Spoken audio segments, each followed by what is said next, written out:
Dear friends, city Ghaziabad में आपका स्वागत है। मैं रंजन शाह, एसएससी सिग्नल, आज आपको सिग्नलिंग रिले के बारे में बताऊंगा। इससे पहले मैंने पार्ट 1 बताया था। आज जो है पार्ट 2 के बारे में आपको जानकारी देंगे। आइए देखते हैं जो जो टॉपिक हम इसमें कवर करने वाले हैं। इस लेक्चर में हम DC relay, classification of DC relay, DC neutral relay, shelf type, plug in type और उनके कंपैरिजन, फिर डीसी पोलर रिले और कंपैरिजन बिटवीन ट्रैक और लाइन रिले के बारे में जानेंगे। तो आप ये समझ सकते हैं मोस्टली जो हम चीज़ें कवर करेंगे वो है डीसी रिले। डीसी रिले क्या है? डीसी रिले वो रिले है जिसमें कि डीसी पावर सप्लाई की ज़रूरत पड़ती है। इसके कॉइलों में दी जाने वाली सप्लाई जो रिले को ऑपरेट करता है, वो सप्लाई की बात की जा रही है, तो वो डीसी सप्लाई होनी चाहिए। तो अगर ऐसा रिले जिसके कॉइलों में हम डीसी सप्लाई देते हैं और उससे वो रिले फंक्शन करता है, वो सभी रिले डीसी रिले हैं। तो डीसी रिले का इस्तेमाल हम ज़्यादातर सिग्नलिंग सर्किट में जो रिले इस्तेमाल करते हैं सभी डीसी रिले हैं। इसके अलावा इलेक्ट्रॉनिक रिले हैं जिसमें कि इलेक्ट्रॉनिक कार्ड का इस्तेमाल होता है और एसी रिले का इस्तेमाल नहीं होता है अब। तो मोस्टली जो हम रिले पढ़ते हैं, जो हम इस्तेमाल करते हैं वो है डीसी रिले। डीसी रिले में फिर कैटेगरी है। डीसी रिले को अगर हम बात करें तो डीसी न्यूट्रल रिले है और डीसी पोलर रिले है। न्यूट्रल रिले, इसका मतलब क्या है कि उसमें पोलरिटी का कोई फ़र्क नहीं पड़ेगा। अगर आप R1 R2 जो उसके कॉयल हैं उसमें आप कैसी भी पोलरिटी दे दीजिए, R1 पे पॉजिटिव दे दें या R2 में पॉजिटिव दे दें, रिले एक जैसा ही बिहेव करेगा। सेम सेट ऑफ कॉन्टैक्ट जो है वो बनेगा जब रिले पिकअप होगा। लेकिन पोलर रिले ऐसा नहीं है। पोलर रिले में जो कॉयल है उसमें R1 पे पॉजिटिव देंगे तो वो एक सेट ऑफ कॉन्टैक्ट बनाएगा और R2 में पॉजिटिव देंगे तो दूसरे सेट ऑफ कॉन्टैक्ट बनाएगा। तो इसका मतलब क्या है, पोलरिटी पे डिपेंडेंट होकर वो डिफरेंट टाइप ऑफ वर्क करेगा। और पोलर रिले में एक खास बात और है, उसके जो है drop contact, de energise contact हो भी सकते, नहीं भी हो सकते। जब रिले डी एनर्जाइज कंडीशन में है, जब उसके कॉयल में कोई भी सप्लाई नहीं दी गई है, तो उस केस में रिले के कॉन्टैक्ट, बैक कॉन्टैक्ट जैसे हम कह सकते हैं, बैक कॉन्टैक्ट हो भी सकते हैं या नहीं भी हो सकते। नेक्स्ट डीसी रिले, जो अभी हमने देखा है, अभी हमने जाना है डीसी रिले के बारे में कि डीसी सप्लाई से काम करने वाला रिले डीसी रिले। तो डीसी रिले को अगर हम कैटेगरी में हमने डाला है तो वो हमने बोला है कि डीसी न्यूट्रल रिले और डीसी पोलर रिले। तो majority of the relay are DC neutral relay. DC polar relay का हम इस्तेमाल करते हैं, उसमें ज़्यादा वैरायटी नहीं है। और DC neutral, most of the relay जो है वो डीसी न्यूट्रल रिले है। तो डीसी न्यूट्रल रिले में फिर हम देखते हैं क्या कैटेगरी है। तो डीसी न्यूट्रल शेल्फ टाइप भी हो सकता है, प्लग इन टाइप भी हो सकता है। शेल्फ टाइप हम पहले इस्तेमाल करते थे, आजकल लगभग ऑलमोस्ट रेलवे से ख़त्म हो चुका है। कहीं कहीं ओल्ड इंस्टॉलेशन में शायद देखने को मिल जाए। वैसे नए गाइडलाइन के हिसाब से अब हमें शेल्फ टाइप रिले का इस्तेमाल नहीं करना है। प्लग इन टाइप रिले हो सकते हैं, तो mostly plug in type relay हम इस्तेमाल कर रहे हैं। शेल्फ टाइप रिले में ट्रैक रिले और लाइन रिले हो सकते हैं। प्लग इन टाइप में भी ट्रैक रिले, लाइन रिले हो सकते हैं। और ट्रैक रिले हो चाहे लाइन रिले हो, शेल्फ हो चाहे प्लग इन टाइप हो, वो एसिमनाइज्ड भी होंगे और नॉन एसिमनाइज्ड भी होंगे। दोनों वैरायटी के रिले हो सकते हैं। ये डीसी न्यूट्रल रिले का एक स्कीमेटिक डायग्राम है। इसमें योक दिखाया गया है, रिले के कॉयल दिखाए गए हैं, रिले में मैग्नेटिक फ्लक्स किस तरह से बनता है, मैग्नेटिक फ्लक्स का फोर्स ऑफ लाइन दिखाया गया, आर्मेचर को कैसे वो अट्रैक्ट करता है वो बताया गया है, रेजिडुअल पिन के बारे में डायग्राम में दिखाया गया है, पोल फेस बताया गया है। तो इस तरह से एक स्कीमेटिक डायग्राम है, लेकिन इसमें जो भी चीज़ें हैं वो हम आगे के स्लाइडों में समझ पाएंगे। डीसी न्यूट्रल रिले, तो पहले हम डीसी न्यूट्रल की बात करते हैं, क्योंकि पोलर रिले में वैरायटी मैंने बताया कि बहुत कम होते हैं, उसको हम बाद में देखेंगे। पहले हम डीसी न्यूट्रल रिले के बारे में पढ़ते हैं। तो डीसी न्यूट्रल रिले में दो कैटेगरी है, ट्रैक रिले और लाइन रिले। ट्रैक रिले कौन से? जो ट्रैक से सीधी जुड़ी हुई, ट्रैक सर्किट की जो सप्लाई है, जो रेल में जो सप्लाई दी हुई है उससे जो रिले पिकअप हो रही है, डायरेक्टली ट्रैक से जो कनेक्टेड है वो ट्रैक रिले है। और लाइन रिले कौन से हैं? अदर देन जो भी ट्रैक रिले है वो लाइन रिले है। और दोनों में शेल्फ टाइप और दोनों में प्लग इन टाइप के रिले अवेलेबल है। और इसके अलावा स्पेशल फीचर रिले है जो कि डीसी न्यूट्रल रिले के कैटेगरी में ही है, लेकिन उसमें स्पेशल फीचर होते हैं। Special feature as per circuit requirement उसमें डाले जाते हैं और तैयार किया जाता है फैक्ट्री लेवल पे। तो उसमें कुछ डिलेड ऑपरेशन का हो सकता है, कुछ बायस्ड रिले है, कुछ एसी इम्यूनाइज्ड रिले है और लैच रिले है, या इस तरह से और भी रिले हो सकते हैं। कुछ इसमें जो चेंजेस हैं वो फैक्ट्री लेवल पे करते हैं, कुछ एक्सटर्नल कंपोनेंट लगा के जैसे रेजिस्टेंस, कंडेंसर, डायोड वगैरह लगा के भी हम उसमें स्पेशल कैरेक्टर डाल सकते हैं। नेक्स्ट देखते हैं shelf type relay. Shelf type relay का ये डायग्राम है। इस डायग्राम को आप अच्छी तरह देख लेंगे, समझ लेंगे। इसमें पहला जो है वो इलेक्ट्रोमैग्नेट है। इलेक्ट्रोमैग्नेट में मोस्टली क्या है, कॉयल है, कोर है, तो एक कम्बिनेशन है पूरा। उसमें दो तीन चीज़ें हैं, कॉयल है, योक है और कोर है। तो ये सारा मिला के जो कम्बिनेशन बन रहा है वो इलेक्ट्रोमैग्नेट बन रहा है। नेक्स्ट 2 नंबर पे रेजिडुअल पिन दिया गया है। रेजिडुअल पिन जो है नॉन मैग्नेटिक मटेरियल का होगा, वो कॉपर या ब्रास का होगा, जो कि पोल फेस और आर्मेचर के बीच एक एयर गैप मेंटेन रखेगा, दोनों को आपस में मिलने से रोकेगा। इसी तरह से आर्मेचर है। आर्मेचर जो कि एक तरफ से हिंज्ड है, वो एक तरफ से वो मूव करने के लिए हिंज्ड किया गया है, क्योंकि एक साइड से वो हिंज्ड रहेगा और दूसरे साइड में उसमें प्ले रहेगी या उसमें चाल दी जा सकती है। जब मैग्नेट उसको पुल करेगा तो वो ऊपर नीचे उठेगा या डी एनर्जाइज कंडीशन में नीचे की तरफ गिरेगा। तो इस तरह से हिंज्ड आर्मेचर है। उसके बाद आर्म स्प्रिंग है। आर्म स्प्रिंग जो है, जो आर्मेचर के साथ जो जुड़ा हुआ वो दैट इज आर्म स्प्रिंग। और उसके बाद फ्रंट कॉन्टैक्ट, बैक कॉन्टैक्ट, और उसके बाद कॉन्टैक्ट चेम्बर, फिर contact terminals, contact coil terminal. उसके बाद योक जो दोनों कॉयलों के बीच में जो आयरन का जो कोर है उसको जो मिलाता है वो दैट इज़ योक। एक लो रिलेक्टेंस पाथ देता है, मैग्नेटिक पाथ देता है, ताकि जो दोनों कोरों को आपस में उसके फ्लक्स को मिला के एक पाथ बनाया जा सके। तो इससे के जो भी कंपोनेंट्स ये है पार्ट्स है, उसको हम नेक्स्ट स्लाइडों में देखेंगे।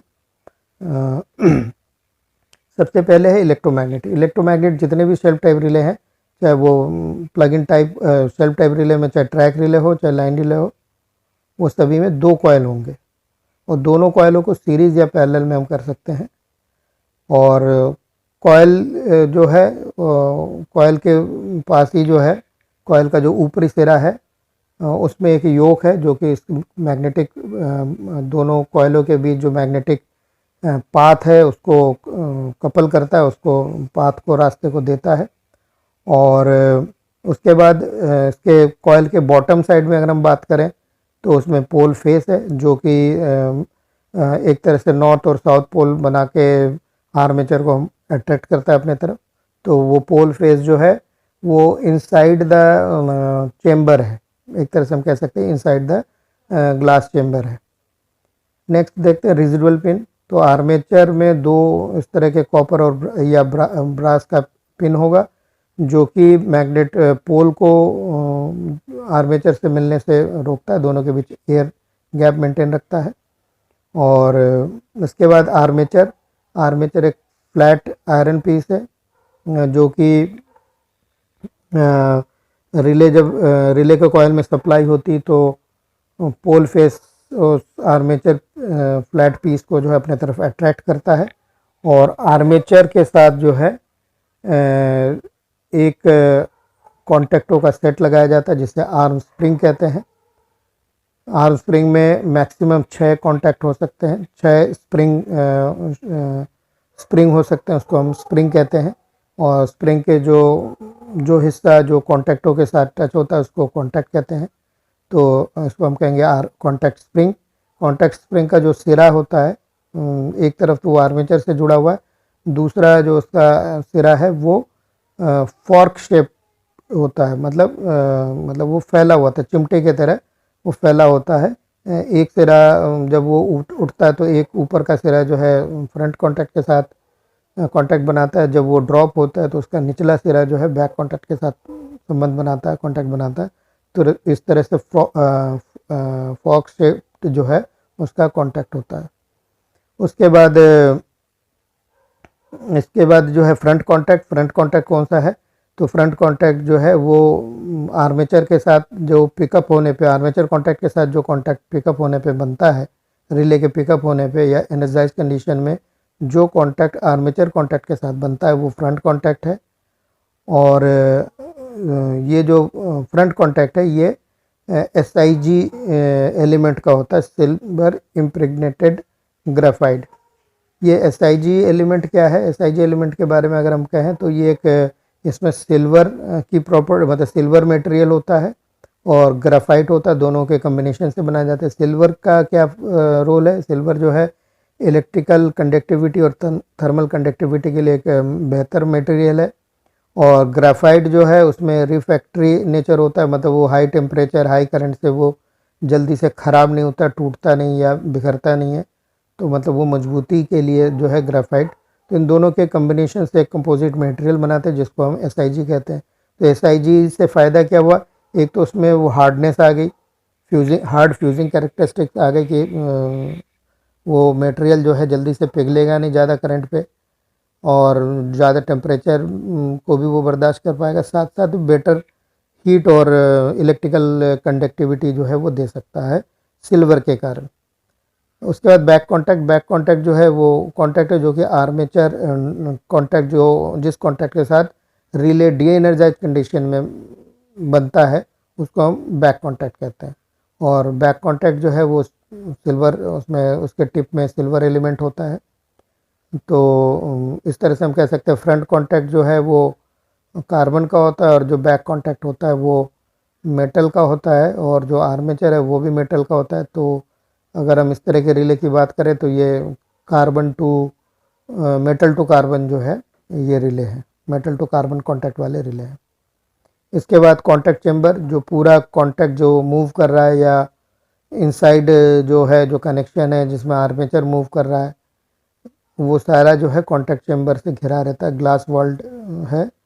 और इस कांटेक्ट चेंबर के ऊपरी भाग में हमारे कांटेक्ट टर्मिनल्स होते हैं, front armature contact, front contact और बैक कांटेक्ट, और साथ ही साथ रिले के कॉयल होते हैं। तो रिले के कॉयल की तरफ से अगर हम शुरू करेंगे तो सबसे पहले आर्मेचर कांटेक्ट, फिर फ्रंट कांटेक्ट और उसके बाद बैक कांटेक्ट। तो इन कांटेक्टों का रोल क्या है, इन कांटेक्टों का रोल ये है कि जो भी हम वायरिंग करेंगे इन कांटेक्ट टर्मिनलों पे करेंगे। ये कांटेक्ट टर्मिनल से आप सप्लाई रिले के अंदर दे सकते हैं, और रिले के अंदर से फिर जब कांटेक्ट बनता है तो दूसरे टर्मिनल से सप्लाई बाहर आएगी। तो नॉर्मली हम आर्मेचर पे सप्लाई देंगे और फ्रंट रिले पिकअप होगी तो वही सप्लाई फ्रंट कांटेक्ट से बाहर आ जाएगी, और जब ड्रॉप होगी तो बैक कांटेक्ट से सप्लाई बाहर आ जाएगी। तो इनकमिंग और आउटगोइंग सप्लाई देने के लिए जो कि आगे किसी सर्किट को ऑपरेट करता है उसके लिए हम कांटेक्ट टर्मिनलों को एज ए वायरिंग जो है यूज़ करते हैं। कांटेक्ट कॉयल टर्मिनल में 3 टर्मिनल होते हैं, चूँकि 2 कॉयल है तो उसको सीरीज़ में पैरेलल और कनेक्शन देने के लिए 3 टर्मिनल हमें चाहिए होता है। तो इन 3 टर्मिनलों के द्वारा हम 2 रिले कॉयलों को सीरीज़ और पैरेलल में जोड़ सकते हैं। साथ ही साथ जो हमें रिले कॉयल में सप्लाई देनी है उन तारों की भी वायरिंग इसी में करते हैं। नेक्स्ट है योक जो है वो एक मेटल पीस है जो कि कॉयल के बीच में जो सॉफ्ट आयरन कोर है उसको आपस में जोड़ता है और उससे लो रिलेक्टेंस पाथ जो है वो देता है, जिससे मैग्नेटिक फ्लक्स जो है वो फ्लो हो सके। उसके बाद है ट्रांसपोर्ट स्क्रू डायग्राम में दिखा स्क्रू को, तो वो जो है रिले कॉयल के और कांटेक्ट टर्मिनलों के बीच में होता है। वो स्क्रू एक लंबा सा स्क्रू होता है जो कि जब हम उसको लगा देते हैं तो वो आर्मेचर पे जाके मतलब अंदर जाके आर्मेचर पे टिकता है, जिससे आर्मेचर में कोई भी मूवमेंट नहीं हो सकती है। तो ट्रांसपोर्टेशन के समय, स्टोरेज के समय ये लगा होना चाहिए। जब तक हम इसको स्टेशन पे रिले की वायरिंग ना कर ले नॉर्मली, तब तक इसको निकालना नहीं चाहिए। और बिफोर कमीशनिंग इसको निकालना ज़रूरी है, ताकि रिले को सप्लाई अगर हम दें तो रिले तभी पिकअप हो पाएगी जब ये ट्रांसपोर्ट स्क्रू निकाला गया होगा। और ट्रांसपोर्ट स्क्रू को निकालने के बाद उस जगह में जो होल रह जाता है उसको कवर करने के लिए रिले के साथ एक छोटा सा स्क्रू दिया जाता है, जो कि उसमें लगा दिया जाता है, नहीं तो डस्ट जो है अननेसेसरी अंदर जाके कॉन्टैक्टों को ख़राब करेगी। नेक्स्ट ये डायग्राम है। डायग्राम ये एक्चुअल डायग्राम है, तो डायग्राम देख के समझा जा सकता है। वही चीज़ जो पहले स्केच के रूप में था उसको डायग्राम के रूप में दिखाया गया है। नेक्स्ट बात करते हैं DC neutral shelf type relay की वर्किंग फीचर। इसमें क्या फीचर है, नॉर्मली हम काफ़ी कुछ इसमें डिस्कस कर चुके हैं, लेकिन इसको दोबारा से देख लेंगे। When the electromagnet coil is energised and attractive torque acts on the armature below to raise it. जब इलेक्ट्रोमैग्नेटिक कॉइल में सप्लाई दी जाएगी तो उसमें इलेक्ट्रोमैग्नेट बनेगा और वो जो इलेक्ट्रोमैग्नेट आर्मेचर को अपने तरफ खींचेगा, और उस आर्मेचर के साथ आर्म स्प्रिंग है जो कि ऊपर की तरफ उठेगा और फ्रंट कांटेक्ट को मेक कर देगा, फ्रंट कांटेक्ट को आर्मेचर के साथ बना देगा। और जब सप्लाई रिमूव कर लेंगे, रिले कॉइल से सप्लाई हटा लेंगे या कम कर देंगे, तो आर्मेचर जो है मैग्नेटिक फ्लक्स कम हो जाएंगे या ख़त्म हो जाएंगे, तो आर्मेचर ड्रॉप हो जाएगा अपने भार के कारण। ग्रेविटेशनल जो फोर्स है अपने वजन के भार के कारण वो नीचे की तरफ गिर जाएगा, और इस तरह से आर्मेचर कॉन्टैक्ट का संबंध जो है बैक कॉन्टैक्ट के साथ हो जाएगा। तो एज़ पर डिज़ाइन अगर हम बात करें तो शेल्फ टाइप अगर कोई रिले हमने देखा है तो ट्रैक रिले और लाइन रिले में कोई ख़ास अंतर नहीं है। कॉन्टैक्ट की संख्या थोड़ी कम ज़्यादा होती है और उस हिसाब से कॉन्टैक्ट बढ़ते हैं तो साइज़ थोड़ा सा बड़ा होता है। नॉर्मली डिज़ाइन वाइज जो है ट्रैक रिले और लाइन रिले एक जैसे ही है। नेक्स्ट है प्लग इन टाइप रिले। अभी हमने जो बात करी थी शेल्फ टाइप रिले की बात करी थी, अब हम बात कर रहे हैं plug in type relay. Plug in type relay में जो कंस्ट्रक्शनल फीचर है उसमें क्या है, ख़ास बातें हैं, क्योंकि मोस्टली हम जो अब रिले इस्तेमाल करेंगे लाइन पे कर रहे हैं तो वो प्लग इन टाइप रिले हैं। तो प्लग इन टाइप रिले के बारे में थोड़ा और बेहतर ढंग से समझेंगे। शेल्फ टाइप रिले हमने इसलिए पढ़ा कि वो शेल्फ टाइप रिले में जो चीज़ें हैं वो हमें रिले की वर्किंग को समझाने में थोड़ा सा बेहतर चांस देता है, या वो हम बेहतर ढंग से रिले की वर्किंग को समझ सकते हैं। इसीलिए शेल्फ टाइप रिले को पढ़ना ज़रूरी है समझने के लिए कि रिले की वर्किंग कैसी है। उसके कॉन्टैक्टों को आसानी से देखा जा सकता है, समझा जा सकता है कैसे वो मूव करता है। तो अगर हमने शेल्फ टाइप की वर्किंग समझ ली है तो आगे चल के हमें प्लग इन टाइप रिले को समझना या उसकी वर्किंग को समझना आसान हो जाता है। तो अब देखेंगे कि प्लग इन टाइप रिले में क्या फीचर्स हैं, वर्किंग इसमें क्या कंस्ट्रक्शनल फीचर है। तो सबसे जो ख़ास बात है इसमें वो ये है कि इसमें जो है एक स्टैंडर्ड प्लग बोर्ड है सभी रिले के लिए जो कि कॉमन है।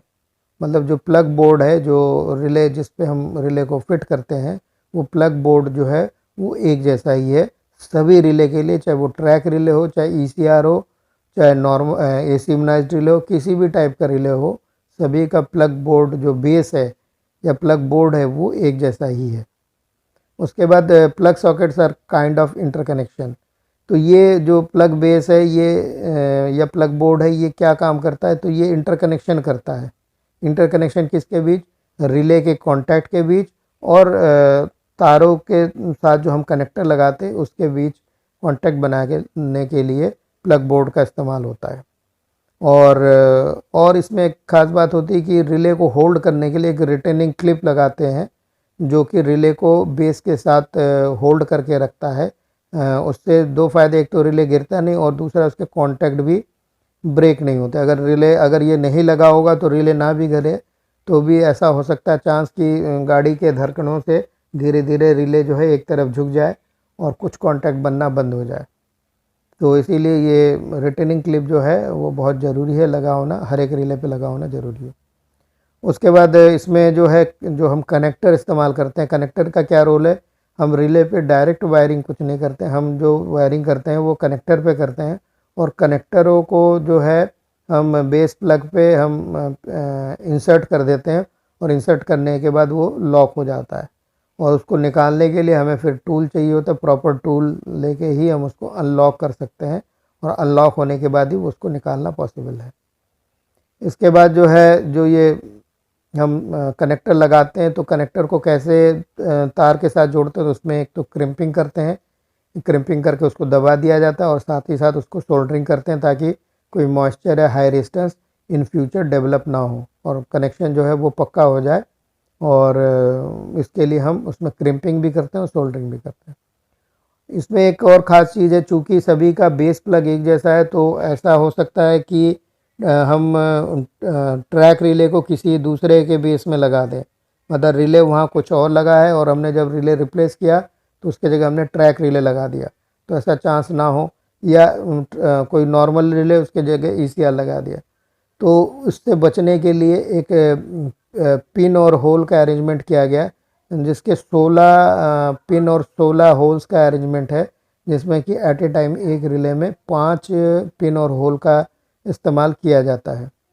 और अगर ये पिन मैच नहीं कर रहा, पिन और होल का कम्बिनेशन मैच नहीं कर रहा बेस के साथ, और रिले का मैच नहीं कर रहा, सेम टू सेम नहीं है, तो रिले प्लग बेस में इंसर्ट ही नहीं हो पाएगा, और इंसर्ट जब तक नहीं होगा तो इसके कॉन्टैक्ट्स जो है बन नहीं सकते, कनेक्टर और रिले के कॉन्टैक्ट का आपस में कोई भी संबंध नहीं होगा, तो इसलिए कोई भी वर्किंग पॉसिबल नहीं होगी। नेक्स्ट और क्या है ख़ास बात, एक ख़ास बात और ये है कि इसमें रिले को अगर हम ध्यान से देखें तो इसमें कुछ कॉन्टैक्ट फिक्स्ड होते हैं और कुछ जो है मूवेबल कॉन्टैक्ट होते हैं। तो मूवेबल कॉन्टैक्ट जो है, जितने भी आर्मेचर कॉन्टैक्ट है वो आर्मेचर से कनेक्टेड रहते हैं, तो वो सारे मूवेबल कॉन्टैक्ट हैं, और जितने भी फ्रंट या बैक कॉन्टैक्ट है वो फिक्स्ड कॉन्टैक्ट है, उसमें कोई भी मूवमेंट नहीं रहता, वो अपनी जगह पे रुके रहते हैं। सिर्फ आर्मेचर कॉन्टैक्ट जो है अपने मूवमेंट के द्वारा जो है कॉन्टैक्ट बनाते हैं। तो फिक्स्ड कॉन्टैक्ट की पोजीशन फिक्स रहनी चाहिए, और हर एक कॉन्टैक्ट में प्रेशर एक जैसा हो, तो उसको एडजस्ट रखना और उसी पोजीशन में होल्ड रखने के लिए एडजस्टमेंट कार्ड का इस्तेमाल किया जाता है। और मूविंग जो कॉन्टैक्ट है, जो कि आर्मेचर कॉन्टैक्ट है, उसकी पोजीशन प्लस उसके मूवमेंट के लिए ऑपरेटिंग आर्म का इस्तेमाल किया जाता है। ऑपरेटिंग आर्म जो है वो आर्मेचर के साथ जो है वो अटैच रहता है। आर्मेचर जब मूव करता है तो ऑपरेटिंग आर्म भी मूव करता है, और ऑपरेटिंग आर्म मूव करने के कारण सारे आर्मेचर कॉन्टैक्ट जो है वो मूव करते हैं। तो ये एडजस्टमेंट कार्ड और ऑपरेटिंग आर्म के द्वारा सभी कॉन्टैक्टों में प्रेशर लगभग एक जैसा मेंटेन करना पॉसिबल हो पाया है। इसके बाद एक हेलिकल स्प्रिंग दिया गया है, ये जिसे पुशर स्प्रिंग भी कहते हैं। इसका काम क्या है कि जब रिले डीएनर्जाइज कंडीशन में हो तो बैक कॉन्टैक्ट को प्रेशर के साथ बना के रखा जाए, और फ्रंट सप्लाई जब ब्रेक होती है या सप्लाई जब हटा ली जाती है तो जो रिटर्न टॉर्क है या वापस आने के लिए जो दबाव है वो हेलिकल स्प्रिंग देता है। तो क्यू सीरीज़ के रिले में जो कॉन्टैक्ट होते हैं वो मेटल टू कार्बन होते हैं, और मेटल टू कार्बन जो है वो नॉन प्रूफ टाइप कॉन्टैक्ट होते हैं, और साथ ही साथ इसमें जितने भी कॉन्टैक्ट है वो इंडिपेंडेंट कॉन्टैक्ट है, वो सारे इंडिपेंडेंट कॉन्टैक्ट है। अगर किसी रिले में जितने फ्रंट है और जितने बैक है दोनों को अगर ऐड कर दें तो उतनी संख्या में उसमें आर्मेचर कॉन्टैक्ट है, तो इसका मतलब है वो इंडिपेंडेंट कॉन्टैक्ट है, मतलब सभी फ्रंट और सभी बैक के लिए सेपरेट या इंडिपेंडेंट आर्मेचर कॉन्टैक्ट है। नेक्स्ट इसका diagram, relay base, electromagnet, armature, pusher spring, ये सब हम डिस्कस कर चुके हैं ऑलमोस्ट, तो इस चीज़ को आप डायग्राम में देख सकते हैं।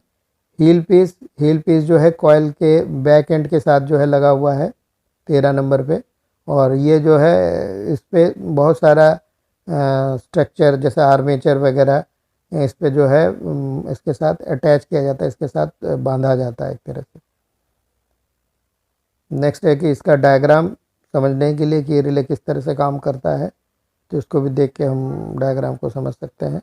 कॉयल में सप्लाई जो है, जो रिले जितने वोल्ट का है उतने वोल्ट की सप्लाई इसके कॉयल में दी जाएगी, तो उसमें मैग्नेट फ्लक्स बनेगा, वो आर्मेचर को अपने तरफ पुल करेगा, पुल करेगा तो उसका जो दूसरा सिरा है वो कॉन्टैक्ट को बनाएगा, मूवेबल कॉन्टैक्ट हो। मूवेबल कॉन्टैक्ट बनने के कारण फिर जो है ऊपर वाले कॉन्टैक्ट बन जाएंगे जो नॉर्मली ओपन है, और क्लोज कॉन्टैक्ट जो बैक कॉन्टैक्ट है वो ब्रेक हो जाएंगे। इस तरह से ये है।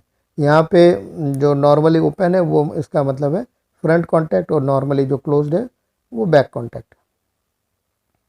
इसके बाद डीसी न्यूट्रल जो प्लग इन टाइप रिले, उसमें अगर हम पार्ट्स की बात करें तो पार्ट्स में क्या क्या चीज़ें, बेस है। तो बेस का मतलब क्या है, ये एक वन मोल्डिंग मटेरियल का है, मतलब पूरा जो बेस है वो एक ही मटेरियल का एक मोल्डिंग में बना हुआ। और इसमें क्या है कि ये रिले बेस की हम बात कर रहे हैं, प्लग बेस की बात नहीं कर रहे, रिले बेस की बात कर रहे हैं। तो इसमें जो है कि जितने कॉन्टैक्ट है ये कॉन्टैक्ट निकल के जो है रिले बेस में आते हैं, और बाद में जो है जब रिले को हम प्लग करते हैं तो वही कॉन्टैक्ट जो है कनेक्टर के साथ कॉन्टैक्ट बनाते हैं। और ये सभी कॉन्टैक्ट वो कॉयल का कनेक्शन होता है, तो कॉयल के कनेक्शन के लिए भी कॉन्टैक्ट पिन है या रिले के कॉन्टैक्ट है, एक तरह से हम कह सकते हैं। और साथ ही साथ उसके नीचे फिर हमारी कोडिंग पिन अरेंजमेंट है। तो ये सारा रिले बेस में है। उसके बाद इलेक्ट्रोमैग्नेट जो है एक ही इसमें कॉयल का इस्तेमाल करते हैं, और इसमें जो है एक बार मैग्नेट कोर हो गया, और इसमें एल शेप्ड जो है हील पीस होता है that extend above to the front, सामने की तरफ जाता है। और इसके बाद आर्मेचर, तो आर्मेचर जो है it is mounted on the phosphor bronze pivot plate riveted to the heel piece. ये जो मैंने पहले बताया था कि हील पीस के साथ जो है आर्मेचर को रिबिट करते हैं। एक तरह से आर्मेचर इस तरह से रिबिटेड रहता है कि वो मूव कर सके। और आर्मेचर के जो निचला सिरा है जो कि पोल फेस के तरफ है, उसके साथ जो है एक रेजिडुअल पिन डाल दिया जाता है, लगाया जाता है, जो कि नॉन मैग्नेटिक मटेरियल का होता है, और ताकि वो पोल फेस के साथ मतलब चिपक ना जाए।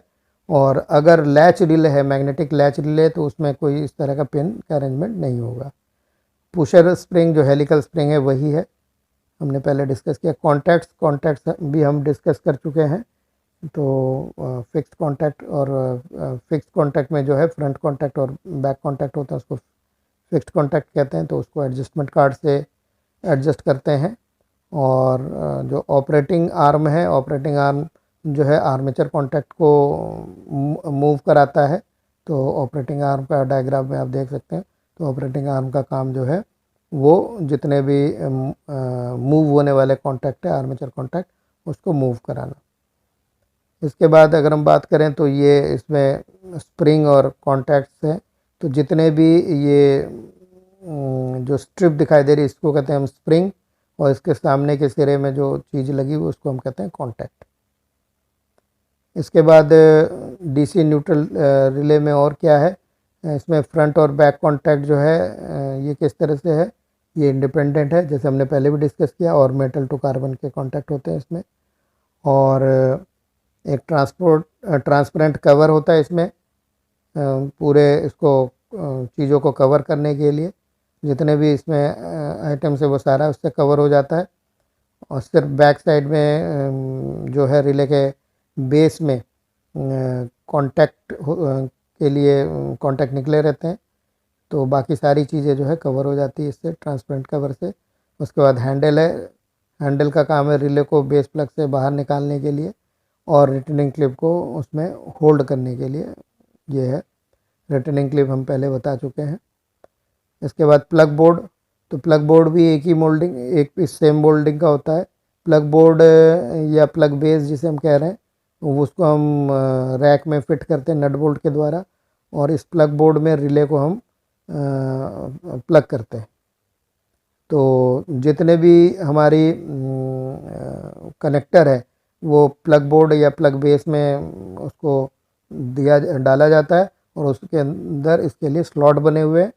और स्लॉट के द्वारा जो है कनेक्टर और रिले के कॉन्टैक्ट्स का आपस में संबंध, वहाँ पे हर एक स्लॉट में कनेक्टर के साथ रिले के कॉन्टैक्ट जो है वो आके मिल जाते हैं, कॉन्टैक्ट बन जाता है।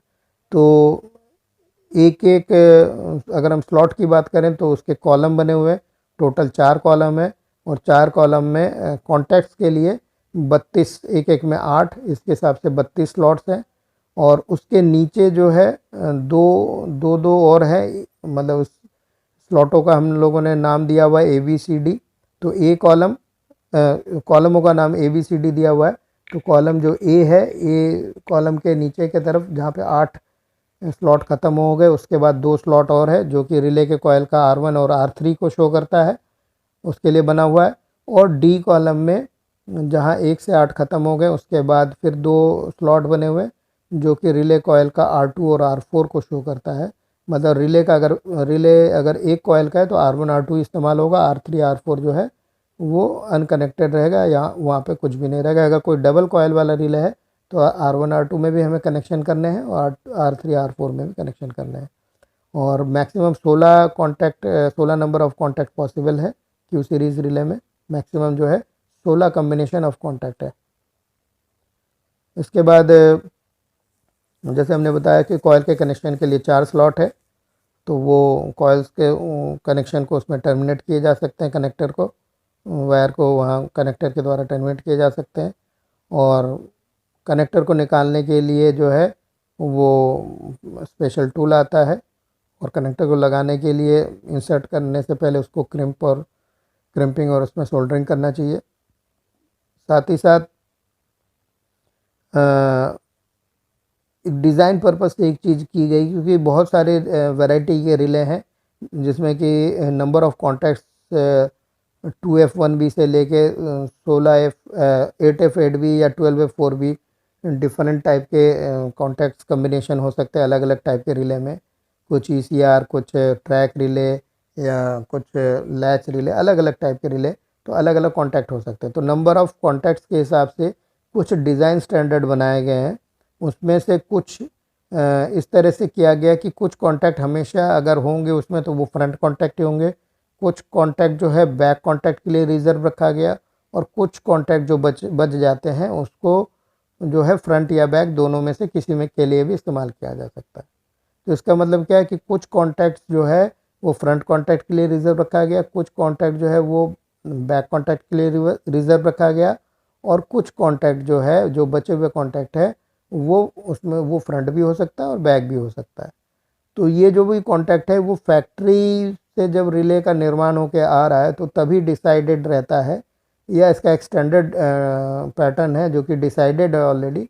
तो उसको हम साइड पे चेंज नहीं कर सकते कि हमने चाहा कि यहाँ पे फ्रंट कॉन्टैक्ट को हमने बैक कॉन्टैक्ट बदल दिया, या यहाँ पे हमने कॉन्टैक्ट को शिफ्ट कर दिया, ये बैक कॉन्टैक्ट की जगह थी वहाँ पे हमने फ्रंट कॉन्टैक्ट को चेंज कर दिया। तो ऐसी पॉसिबिलिटी नहीं है। इसके बाद रिले में मैन्युफैक्चरर एक सील लगाता है, तो उस सील को जो है ब्रेक नहीं करना चाहिए, और रिले के कवर को खोल के किसी कॉन्टैक्ट में एडजस्टमेंट, या कोई भी कॉन्टैक्ट में कोई कार्बन है उसको साफ़ करना, या कोई भी एडजस्टमेंट करना, या कोई भी किसी कारण से कोई भी रिपेयरिंग वर्क करना जो है वो अलाउ नहीं है साइट पर। उसके लिए अगर डिफेक्टिव रिले है तो उसको रिप्लेस करना है, और आवश्यकता के अनुसार उसको कंपनी में भेजना है। ये रिले बेस है। रिले बेस का जो प्लग बेस है वो उसका डायग्राम है, एक फ्रंट व्यू है पहला और फिर बैक व्यू है। तो इस तरह से इसमें देखा जा सकता है कि कॉलम है, 4 कॉलम है ए से लेके डी तक, और ए में 2 एक्स्ट्रा स्लॉट है और डी में 2 एक्स्ट्रा स्लॉट है। इसके बाद नेक्स्ट है ये कॉन्टैक्ट के बारे में, जो कि फिक्स्ड कॉन्टैक्ट है। तो A1 से लेके A4, B1 से लेके B4, C1 से लेके C4 और D1 से लेके D4, ये कॉन्टैक्ट अगर होगा तो हमेशा ये फ्रंट कॉन्टैक्ट होगा। अगर बैक कॉन्टैक्ट की हम बात करें तो बैक कॉन्टैक्ट जो कि रिजर्व है वो A5 से लेके A8 और D5 से लेके D8।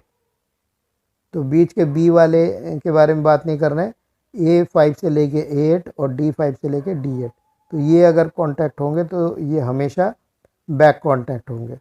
ये 4 कॉन्टैक्ट जो है बैक के लिए रिजर्व है।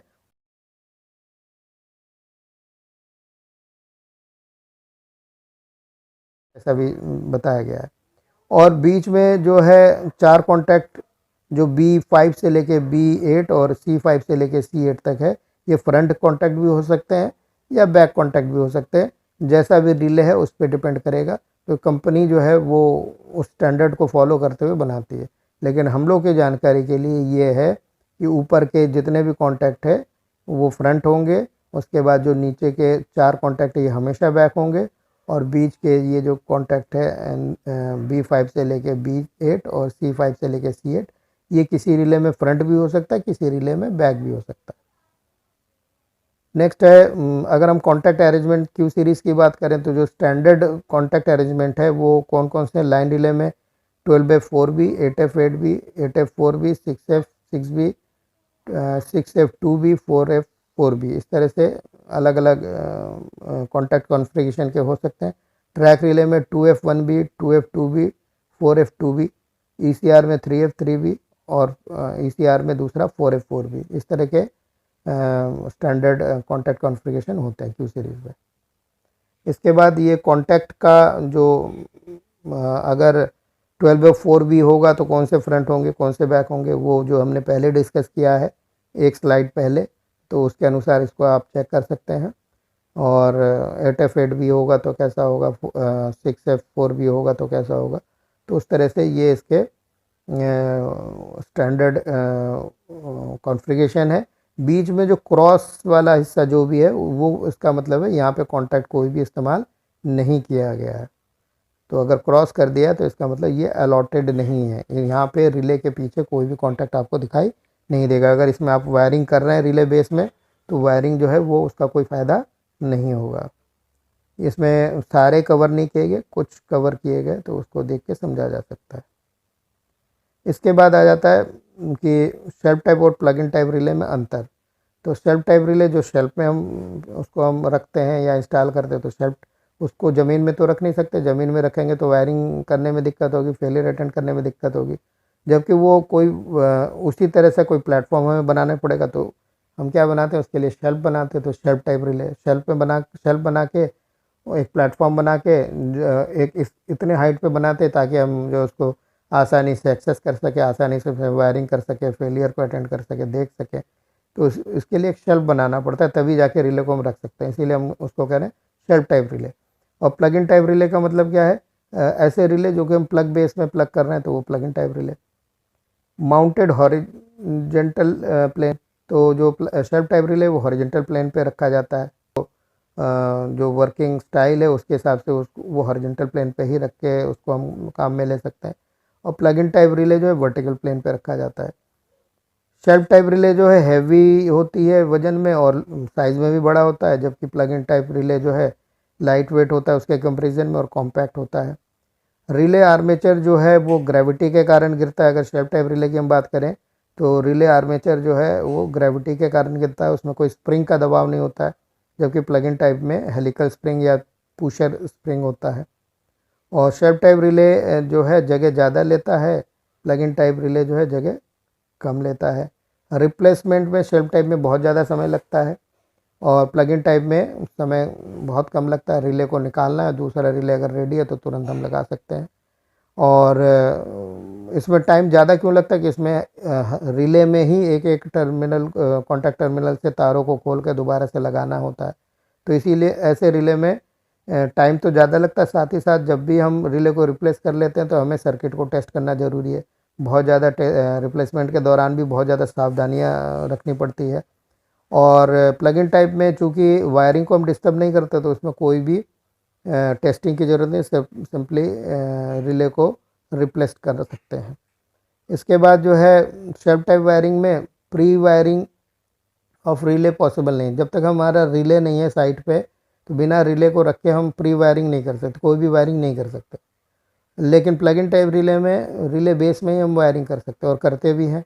तो रिले को जब भी हम वायरिंग करते हैं तो रिले में बेस में पहले प्लग बेस में हम वायरिंग कर लेते हैं, उसके बाद रिले को हम प्लग बेस में फिट करते हैं या प्लग करते हैं।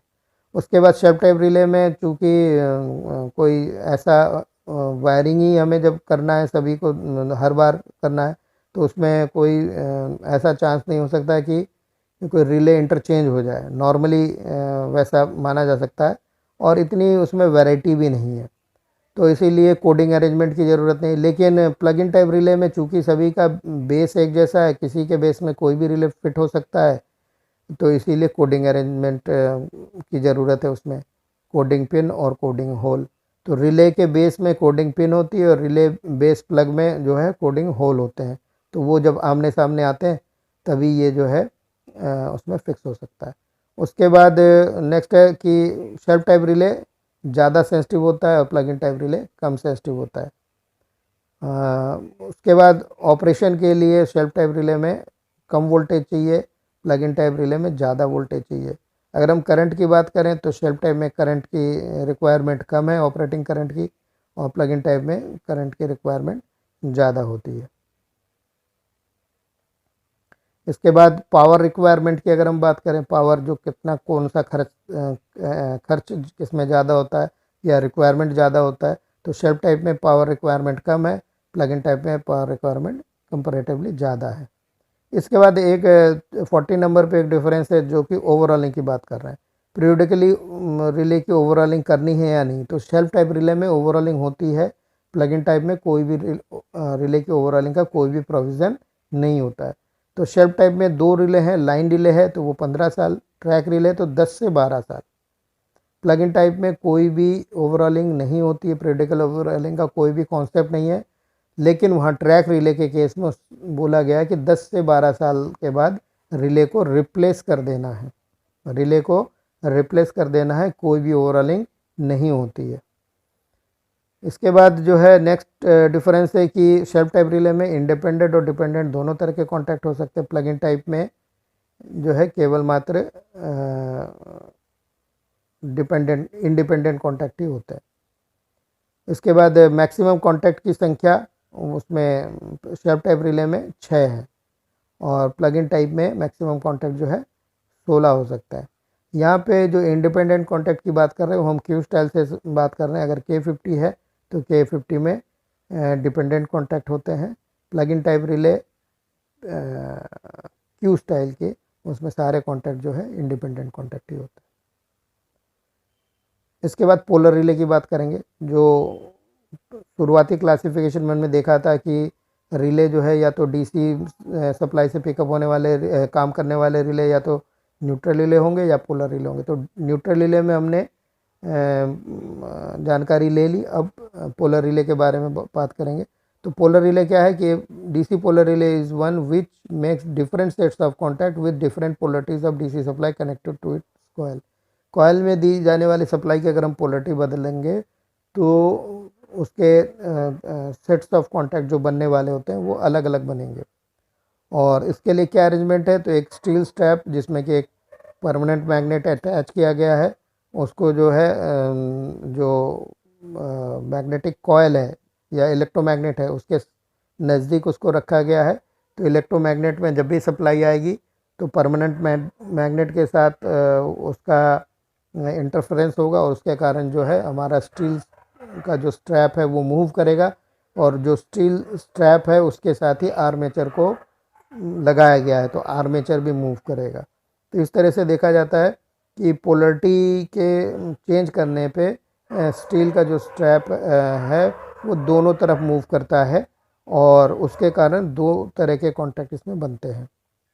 तो ये इसका डायग्राम है, इस डायग्राम में देख सकते हैं वो स्टील स्ट्रैप दिखाई दे रहा है और पोलराइज्ड ये जो है इलेक्ट्रोमैग्नेट दिखाई दे रहा है और साथ में 2 कॉन्टैक्ट दिखाई दे रहे हैं।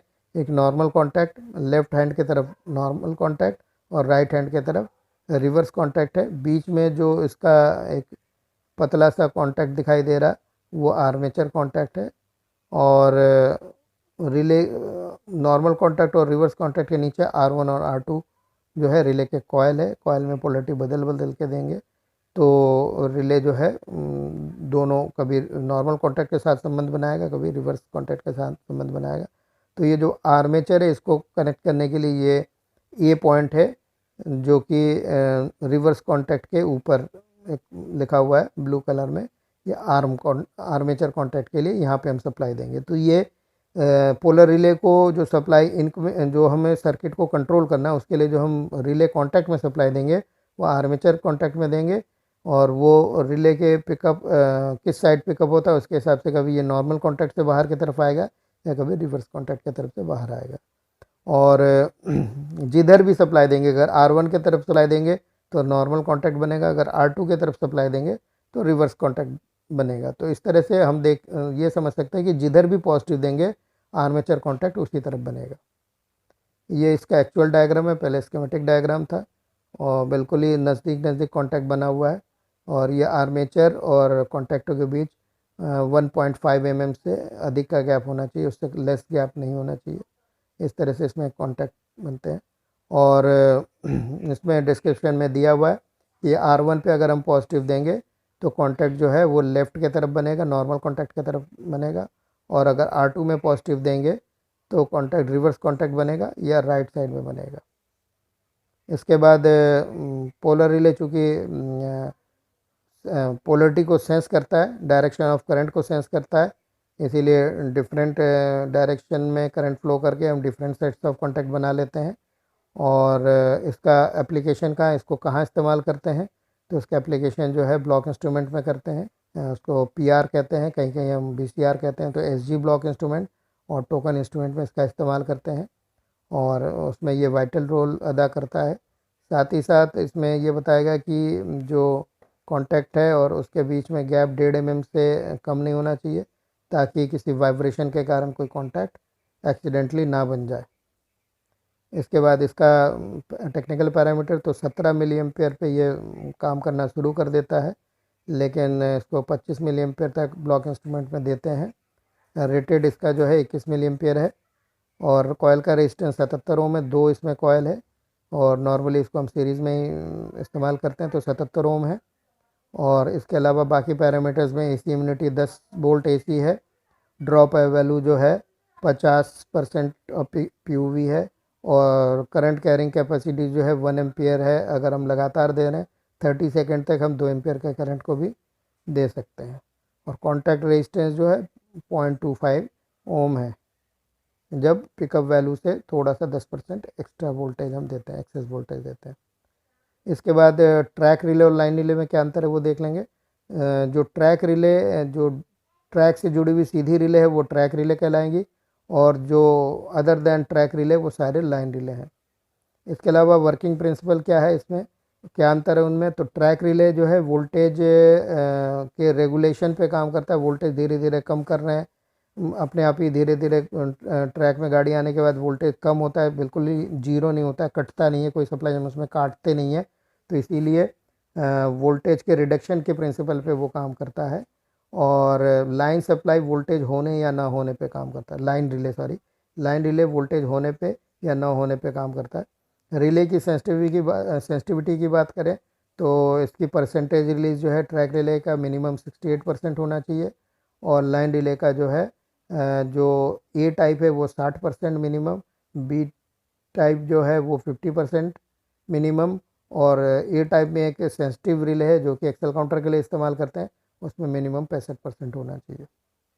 इसके बाद और क्या डिफरेंस है, तो ट्रैक रिले में जो कॉन्टैक्ट होंगे वो नंबर ऑफ़ कॉन्टैक्ट कम होंगे, लाइन रिले में कॉन्टैक्ट जो है वो ज़्यादा होंगे।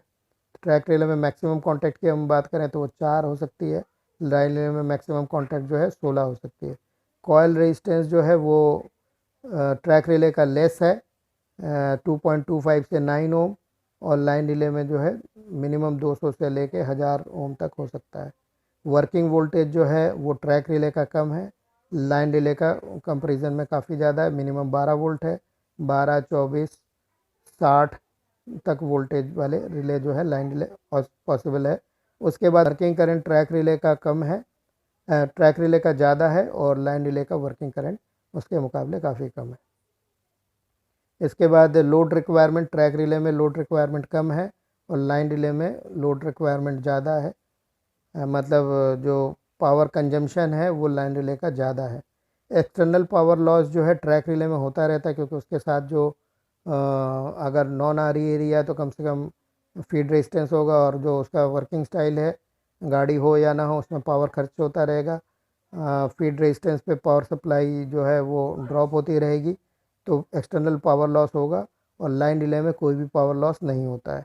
इसके बाद AC इम्यूनिटी की बात करें तो AC इम्यूनिटी ट्रैक रिले में कंपैरेटिवली कम होता है, 30 से 80 वोल्ट, लाइन रिले में 300 वोल्ट से लेके 750 वोल्ट तक जो है लाइन रिले में AC इम्यूनिटी होती है।